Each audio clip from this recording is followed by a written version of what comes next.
Welcome to Saradha சமையல். நான் சாரதா. இன்றைக்கி சாரதா சமையலை நம்ம பார்க்க போகிறது, இந்த ஆடி மாதத்தில் எல்லாருமே வந்து அவங்கவுங்க வீட்டிலையோ இல்லாட்டி கோவிலையோ போய் மாவிளக்கு போடுவாங்க. அந்த மாவிளக்கு எப்படி பண்ணுறது, அந்த தீபம் எப்படி ஏற்றுறது அப்படின்னு சொல்லிட்டு டீட்டெயிலாக இந்த வீடியோவில் பார்க்கலாம். மாவிளக்கு பண்ணுறதுக்கு, மாவிளக்கு மாவு தயார் பண்ணுறதுக்கு முக்கியமாக நம்ம வந்து அரிசி, பச்சரிசி எடுத்துக்கணும். அதுவும் புது அரிசி எடுத்துக்கணும். அப்போ தான் அது வந்து மாவு நிறைய காணும், ஒரு மாதிரி நல்லா சாஃப்டாக வரும். அதுவும் இல்லாமல் நம்ம இது விளக்கு பண்ணும்போது வந்து நல்லா நிற்கும் அது. அதனால நம்ம வந்து புது பச்சரிசி எடுத்துக்கணும். நான் வந்து 1 கப்பு புது பச்சரிசி எடுத்திருக்கேன். வெல்லம் எடுத்துக்கணும். இதுக்கு வந்து வெல்லத்தை வந்து பொடி பண்ணி போட்டுக்கலாம். இது வந்து எஸ்பெஷலி இது வந்து பாகு வெல்லமாக இருக்கணும். அப்போ தான் வந்து பாகு வெல்லாமல் எப்படி செக் பண்ணேன், இது மாதிரி உருண்டை வெல்லம் மோஸ்ட்லி பாகு இருக்கும். கலர் பார்த்தா 1 2 வந்து ஒரு மாதிரி லைட்டு மஞ்சள் கலராக இருக்கும். அது மாதிரி இருந்தால் பாகு வராது. நல்ல நம்ம இது மாதிரி எடுத்துகிட்டு சும்மா இப்படி பண்ணோம்னா நம்ம அதே உருண்டையாக வரும். இது மாதிரி அப்படி வந்து கையில் பிசு பிசுன்னு ஒட்டிக்கும். கொஞ்சம் கண்டினியூஸாக பண்ணால் அது மாதிரி வரும். அந்த வெல்லம் எடுத்தால் நம்ம வந்து மாவிளக்கு பண்ணும்போது எல்லாம் நல்லா சேர்ந்து நம்ம பிடிச்சி வைக்கிற விளக்கு வந்து அதே ஷேப்பில் நல்லா இருக்கும். அதுக்கு வந்து நான் இப்போது வெல்லம் எடுத்திருக்கேன், அரிசி எடுத்திருக்கேன். அரிசி வந்து காத்தால் நம்ம என்றைக்கு மாவிளக்கு போடுறோமோ காத்தால் எழுந்து குளிச்சுட்டு முதல்ல வந்து அரிசியை ஊற வைக்கணும். நான் 1 கப்பு அரிசி எடுத்திருக்கேன். அதுக்கு வெல்லம் தேவையான அளவு அப்புறம் சொல்கிறேன். இதை வந்து முதல்ல நம்ம ஊற வச்சிடலாம். கப்பு அரிசி எடுத்திருக்கேன்.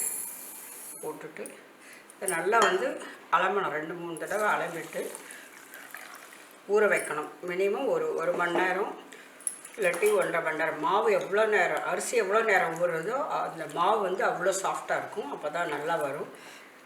நம்மளுக்கு டைம் இருந்ததா 2 மணி நேரம் ஊற வச்சுட்டு ஒரு அரை மணி நேரம் வந்து தண்ணி வடித்து காய வைக்கணும். துணியில் அழுக்கெல்லாம் இருக்குது. இதெல்லாம் நான் க்ளீன் பண்ணிவிட்டு நான் எடுத்துகிட்டு வந்து காமிக்கிறேன். இந்த அரிசி வந்து 2 மணி நேரம் ஊற வைக்கணும். ஊற வச்சுட்டு நம்ம வந்து வடிகட்டணும். இதை ஒரு வடிகட்டில் போட்டு தண்ணியெல்லாம் நல்லா வடிய விடணும். வடிய விட்டுட்டு அதுக்கப்புறம் துணியில் வந்து ஒரு அரை மணி நேரம் வளர்த்தணும்.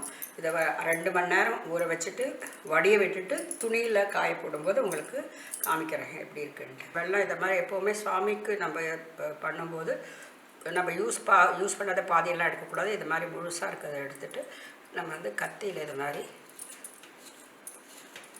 பண்ணணும். லைட்டாக வரும் இதை மாதிரி. சப்போஸ் அதில் ஏதாவது கருப்பாக இருந்ததுன்னா இப்போ பரவாயில்ல, இது நல்லாயிருக்கு. வழி வரும்போது காமிக்கிறேன். சப்போஸ் ஏதாவது கருப்பாக வந்ததுன்னா அதை எடுத்துடலாம்.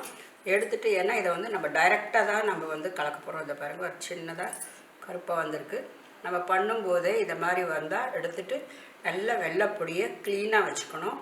இதை வந்து நம்ம அரிசி மாவோடு சேர்க்கணும்.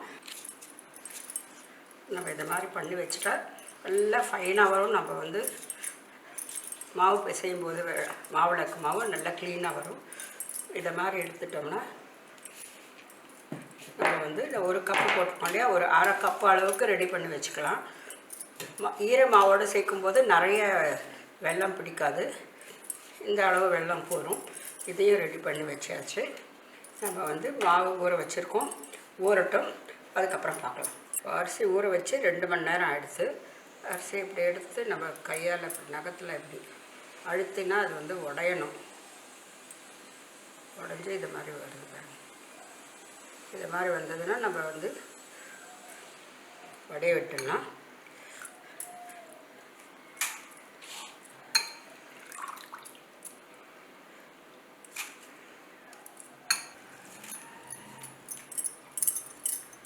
இப்படி பண்ணால் கூட ஒரு ஓரத்துக்கு எடுத்துகிட்டு வந்தால் நல்ல ஈஸியாக தண்ணி வடிஞ்சிடும்.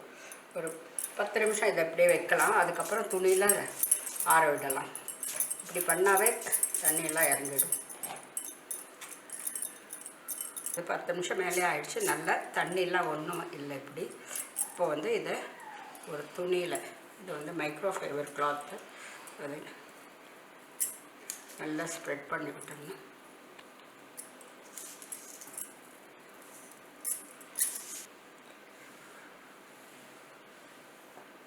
நல்லா ஸ்ப்ரெட் பண்ணி விட்டுட்டு ஒரு 10 நிமிஷம் இது அப்படியே இருக்கட்டும். ஃபேன் வேணுன்னா போடலாம், இல்லாட்டி அப்படியே கூட இது ஆறிடும். அதுக்கப்புறம் தான் இதை பவுடர் பண்ணணும். எல்லாம் போயிடுச்சு அப்படின்னா கையில் ஒட்டும். போட்டால் தண்ணி எதுவுமே இல்லை. ஆனால் லைட்டாக ஈரம் மட்டும் இருக்குது. இப்போ வந்து இதை நல்ல மாவாக மிக்சியில் அரைச்சிட்டு கொண்டு வரேன். இது இப்போது நல்லா ஃபைன் பவுடராக அரைச்சிட்டு கொண்டு வரேன். நல்லா அரைச்சாச்சு. இதில் வந்து நல்லா பவுடராக இருக்குது. ரவையெல்லாம் கூட ஒன்றுமே இல்லை, நல்லா பவுடராக இருக்குது. ரவை இது மாதிரி இருக்கிறதுல நம்ம ஜல்லிச்சுக்கலாம். நான் இதை வந்து அப்படியே தான் போட போகிறேன். இப்போது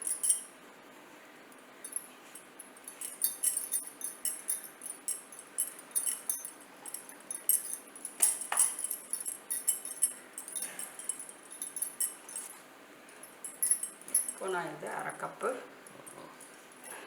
வெல்லம் எடுத்துருக்கேன். இதை கொஞ்சம் கொஞ்சமாக இது மாதிரி பண்ணி சேர்த்துடணும்.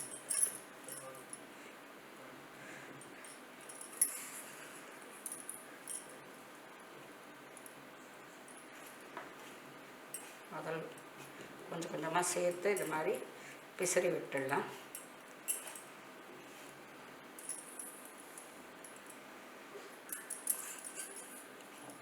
நான் அரை கப்பு தான் போட்டிருக்கேன். வேணும்னா இன்னும் கொஞ்சம் சேர்த்துக்கலாம். ஏன்னா நம்ம வெல்லம் குறைச்சி சேர்த்தா வந்து சீக்கிரம் அது வந்து கொஞ்சம் உருகாமல் நல்லா கெட்டியாக இருக்கும். அதுக்காக அரை கப்பு சேர்த்துருக்கேன். இதை நல்லா இது மாதிரி அழுத்தி அழுத்தி நம்ம பிசிறி அப்படியே பிசைஞ்சு கூட விடணும். நம்ம கை சூட்டுக்கு அது வந்து கொஞ்சம் சேர்ந்து கெட்டியாக வரும். சப்போஸ் அது நம்மளால் பிடிக்க வரலன்னா கொஞ்சமாக நெய் சேர்த்துக்கலாம். 5 நிமிஷம் வரைக்கும் இதை அழுத்தி அழுத்தி இந்த வெல்லம் மாவு ரெண்டும் ஒன்றா சேரணும். ஒரு 5 நிமிஷம் வரைக்கும் இதை மாதிரி அழுத்தி அழுத்தி பிசைஞ்சிட்டு அப்புறம் பார்க்கலாம் எப்படி இருக்குதுன்னு சொல்லிட்டு. நல்லா கலந்தாச்சு. இது மாதிரி வருது. இன்னும் கொஞ்சம் நம்ம கலந்து விடணும். இப்போ வந்து ஒரு அரை டீஸ்பூன் ஏலக்காய் பொடி இதிலே சேர்த்துடுறேன். இப்படி அழுத்தி அழுத்தி பிசைஞ்சால் இது மாதிரி வரும் வரது. இது இன்னும் கண்டினியூஸாக நம்ம வந்து கலந்து விடணும். கலந்து விட்டால் வந்துடும்.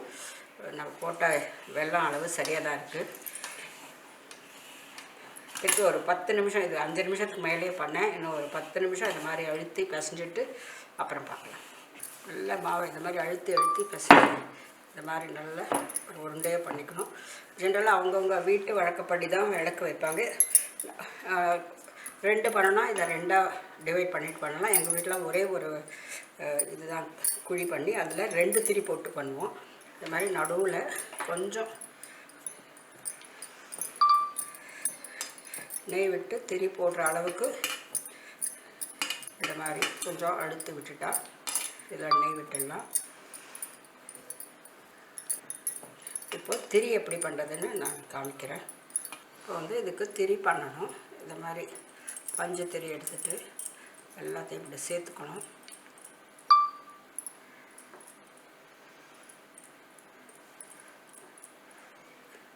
இதெல்லாம் இப்படி வந்ததும்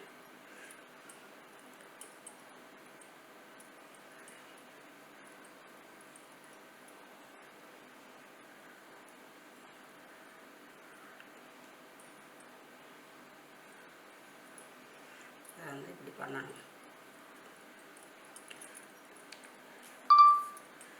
இது ரொம்ப சின்ன மெல்லிசாக இருக்குது. அதனால் நம்ம கொஞ்சம் வந்து இதை மாதிரி எடுத்துக்கணும். இது வந்து நல்ல பஞ்சு, காட்டன் பஞ்சு. இது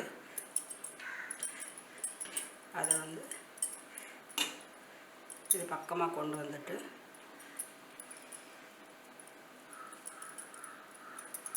இப்படி பண்ணிக்கணும். இப்படி பண்ணிட்டா 2 ரெடி ஆகிடும். இப்போ இதை வந்து இந்த தட்டில் வச்சு பண்ணலாம்.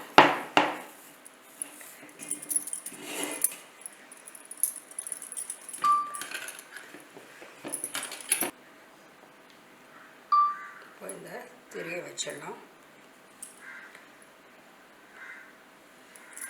நான் இப்போ இதில் நெய் போட்டுட்டு மஞ்சள் குங்குமம்லாம் வச்சுட்டு அதுக்கப்புறம் வந்து இதை ஏற்றுறேன். இப்போ வந்து இதுக்கு சந்தனம் குங்குமம் வச்சிடலாம்.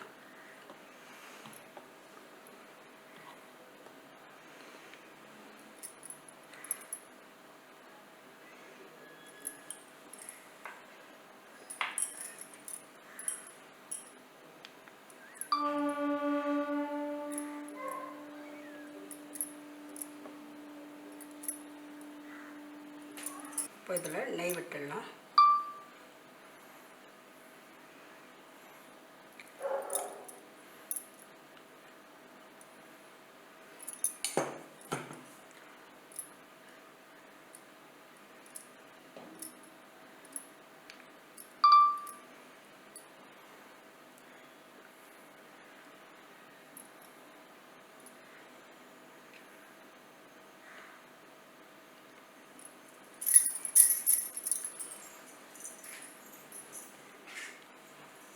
ஆடி மாதம் வந்தாவே ஜென்ரலாக வந்து எல்லா நாளும் விசேஷம் தான். அதுலேயும் செவ்வாய், வெள்ளி, ஞாயிறு ரொம்ப ரொம்ப விசேஷம். நிறைய பேர் வந்து வீட்லேயும் மாவிளக்கு போடுவாங்க, இல்லாட்டி கோவில்லையும் போய் மாவிளக்கு போடுவாங்க. அது அவங்கவுங்க வீட்டு வழக்கம். நான் வந்து எங்கள் வீட்டில் தான் பண்ணுறது. நான் வெள்ளிக்கிழமையில் இந்த மாதிரி மாவிளக்கு போடுவேன். மாவிளக்கு போடுறது எப்படின்னு சொல்லிட்டு நான் ஃபுல்லாக மாவு ப்ரிப்பேர் பண்ணுறதுலேருந்து எல்லாம் பண்ணியிருக்கேன். எல்லாருமே அதே மாதிரி தான் பண்ணுவாங்க. நிறைய பேருக்கு தெரியும் எப்படி பண்ணுறதுன்ட்டு. புதுசாக பண்ணுறவங்க இல்லாட்டி ஃபஸ்ட் டைம் ட்ரை பண்ணுறவங்களுக்காக தான் இந்த வீடியோ. பண்ணால் இந்த மாதிரி நல்ல அழகாக வந்து நம்ம விளக்கேற்றி சுவாமிக்கு நம்ம என்ன வேண்டுதல் வைக்கிறோமோ அது கட்டாயமாக நடக்கும். நம்ம விளக்கேற்றிட்டு சுவாமியை வந்து நம்ம பிரார்த்திக்கணும். இந்த டைமில் வந்து ஆடி மாதம் அம்பாள் வந்து அனுகிரகம் கட்டாயமாக எல்லாருக்கும் கிடைக்கும். இதை மாதிரி மாவிளக்கு போட்டு வேண்டிண்டா. அதுவும் இல்லாமல் ஜென்ரலாக வந்து மாவிளக்கு போடுறது வந்து ஒரு பழக்கம். நம்ம ஹிந்து ட்ரெடிஷனில் நம்ம வந்து எல்லா சாமிக்கும் போடுவோம். ஈவன் இந்த மாதத்தில் அம்மனுக்கு போடுவோம். அம்மன்னா எல்லா அம்மனும் இன்க்ளூட் ஆகிறதில்ல. லக்ஷ்மி, சரஸ்வதி, பார்வதி எல்லாமே எல்லா திரிசக்தின்வாங்களா எல்லா அம்மனும் சேர்ந்து வராங்க. அதுவும் இல்லாமல் புரட்டாசி மாதம்னா நம்ம வந்து வெங்கடாஜலபதிக்கு போடுவோம். நவராத்திரியில் அம்மனுக்கு போடுவோம். அது மாதிரி கார்த்திகை மாதம் வந்து சஷ்டி வரும்போது சுப்பிரமணிய சுவாமிக்கு போடுவோம். அதனால் எல்லாருமே ஏதாவது ஒரு நாள் வரும், அந்த சுவாமிக்காக நம்ம கட்டாயமாக வேண்டிட்டு பண்ணுவோம். இது கார்த்திகை மாதம் பௌர்ணமி வந்து எல்லாருக்குமே தெரியும். அன்றைக்கி வந்து கார்த்திகை தீபம் அன்னைக்கு கூட நிறைய பேர் இந்த மாதிரி மாவிளக்கு போட்டு விளக்கேற்றி சுவாமியை வேண்டிப்பாங்க. ஸோ எல்லாருமே இந்த மாவிளக்கு வந்து அவங்க வீட்டில் கட்டாயமாக வருஷத்தில் ஒரு தடவையோ இல்லாட்டி 2 தடவை கட்டாயம் பண்ணுவாங்க. ஒரு தடவை பண்ணுறவங்க புரட்டாசி மாதம் சனிக்கிழமை வந்து ரொம்ப ரொம்ப விசேஷம். வெங்கடாஜலபதிக்கு இதை மாதிரி மாவிளக்கு போட்டு அன்றைக்கி வந்து பெரிய புரட்டாசி மாதம் இது மாதிரி போடும்போது இந்த விளக்கு மலையேறும்போது கோவிந்தா கோவிந்தா கோவிந்தா அப்படின்னு சொல்லுவோம். அது மாதிரி இது மாதிரி அம்பாளுக்கு விளக்கேற்றிட்டு அம்பாளை வந்து மனசில் தியானம் பண்ணிட்டு நம்மளோட கோரிக்கையை வச்சுட்டு நம்மளுக்கு அனுகிரகம் பண்ணணும்னு சொல்லிட்டு நம்ம நல்லா வேண்டிக்கலாம். நம்ம இன்றைக்கி இந்த வீடியோவில் மாவு அரிசி ஊற வச்சு மாவு பண்ணி அதை வந்து வெல்லம் சேர்த்து அந்த விளக்கு பண்ணுறது எப்படி அப்படின்னு பார்த்து அதுக்கு திரி போட்டு நெய் விட்டு விளக்கேற்றிருக்கோம். விளக்கு பாருங்கள் எவ்வளோ நல்லா எரிஞ்சுட்டே இருக்குது. அது பார்க்கும்போதே நம்மளுக்கு ஒரு நல்ல சந்தோஷமாக இருக்கும். இது ஒரு நம்மளுக்கு நல்ல புத்துணர்ச்சி கொடுக்கும். பார்க்கும்போது மனசில் வந்து ஒரு மாதிரி பரவசமாக இருக்கும். விளக்கும் நல்லா நிதானமாக எரிஞ்சுட்டே இருக்குது. இது எப்படி இருந்தாலும் ஒரு 10-15 நிமிஷம் எரியும்னு நினைக்கிறேன். அது நல்லா எரிஞ்சதுன்னா நம்மளுக்கு அது வந்து ரொம்ப சந்தோஷமாக இருக்கும். இந்த சந்தோஷம் வந்து எல்லாருக்குமே கிடைக்கும். ஏன்னா அவங்கவுங்க வீட்டில் ஏற்றிட்டு அந்த விளக்கு எரியறதை பார்க்கும்போதே அது வந்து ஒரு நல்ல வைப் நம்மளுக்கு கொடுக்கும். நம்மளுக்கு சந்தோஷமாகவும் இருக்கும். நம்ம வந்து நினச்ச காரியம் நடக்கணும் அப்படின்ட்டு வேண்டின்னு பண்ணும்போது அது அவ்வளோ நல்லா அது நிதானமாக எரியும் போது ஒரு மனசுக்கு நிம்மதி கிடைக்கும். நான் ஏற்றின விளக்கு வந்து ரொம்ப அழகாக எரிஞ்சுட்டே இருக்குது. இது கிட்டத்தட்ட ஒரு 10 நிமிஷம் மேலே ஆயிடுச்சு. இந்த வந்து இன்னும் ஒரு 10 நிமிஷம் 15 நிமிஷம் எரியும். இது நல்லா எரிஞ்சு மலையேறின பிறகு இதை வந்து இந்த மாவிளக்கில் ஒரு விசேஷம் என்னென்னா மீதி விளக்கெல்லாம் ஏற்றினா அது வந்து குளிர்ந்த பிறகு அதை அப்படியே விட்டுடுவோம். ஆனால் இதை வந்து குளிர்ந்த பிறகு நம்ம வந்து இதை பிரசாதமாக நம்ம எடுத்துக்கலாம். இதை வந்து நல்லா இதுக்கப்புறம் இந்த நெய் விளக்கு ஏற்றிருக்கும். அதனால் நெய்யோட வாசனை அதில் இருக்கும். ரொம்ப நல்லாயிருக்கும். எல்லாருக்குமே இதை சனிக்கிழமையோ இல்லாட்டி எந்த நாளில் பண்ணுறோமோ அதை வந்து பிரசாதமாக நாமளும் எடுத்துட்டு நம்ம வீட்டுக்கு கெஸ்ட் வந்து அவங்களுக்கும் இதை வந்து ஒரு பிரசாதமாக கொடுக்கலாம். இந்த மாவிளக்கு பிரசாதம் வந்து எல்லாருக்குமே ரொம்ப ரொம்ப பிடிக்கும். ஏன்னா அது அவ்வளோ நல்லாயிருக்கும். ஏன்னா அன்றைக்கி ஃப்ரெஷ்ஷாக பண்ணுறது சுவாமிக்காக நம்ம பண்ணுறோம். மாவு ஊற வச்சு ஃப்ரெஷ்ஷாக வெல்லம் சேர்த்து இதுக்கு வந்து நம்மளுக்கு சமைக்கிறதுக்கு ஒன்றுமே கிடையாது. அப்படியே எல்லாமே பச்சையாக பண்ணிவிட்டு அப்படியே எதுவுமே ஜென்ரலாக வந்து நேச்சராக கிடைக்கிறத அதை வச்சு பண்ணுறதோடு சாப்பிடும்போது அது ரொம்ப டேஸ்டியாக இருக்கும். இதுவும் அதே மாதிரி தான். இந்த நெய்யோட வாசனையோடு இந்த மாவிளக்கு வந்து ரொம்ப நல்லாயிருக்கும். நீங்களும் உங்கள் வீட்டில் வந்து மாவிளக்கு போடும்போது இது மாதிரி பண்ணிவிட்டு சுவாமிக்கு விளக்கேற்றுங்க. அதை வந்து பிரசாதமாக எல்லோரும் எடுத்துக்கோங்க. இது வந்து நம்மளுக்கு ஒரு நல்ல சக்தியை கொடுக்கும். மாவிளக்கு இந்த மாதிரி பண்டிகை நாளில் மட்டும் இல்லை, நம்மளுக்கு வந்து ஏதாவது வீட்டில் ஒரு நல்ல விசேஷம் நடக்கிறதுனா கூட அப்போ கூட நம்ம வந்து சுவாமிக்கு பிரார்த்தனை பண்ணிவிட்டு முதல்ல வந்து குலதெய்வத்துக்கு இந்த மாதிரி விளக்கு போட்டுட்டு பூஜை பண்ணிவிட்டு அதுக்கப்புறம் தான் நம்ம அந்த கல்யாணம் இல்லாட்டி வேறு ஏதாவது விசேஷம்னா அதை நம்ம ஸ்டார்ட் பண்ணுவோம். நம்ம குலதெய்வத்துக்கு கூட இந்த மாதிரி மாவிளக்கு போட்டு நம்ம பூஜை பண்ணலாம். இந்த வீடியோ உங்களுக்கு பிடிச்சிருக்குன்னு நினைக்கிறேன். பிடிச்சிருந்தால் மறக்காமல் லைக் பண்ணுங்கள், கமெண்ட் பண்ணுங்கள், ஷேர் பண்ணுங்கள். இன்னொரு வீடியோவில் உங்களை நான் சந்திக்கிறேன். நன்றி, வணக்கம்.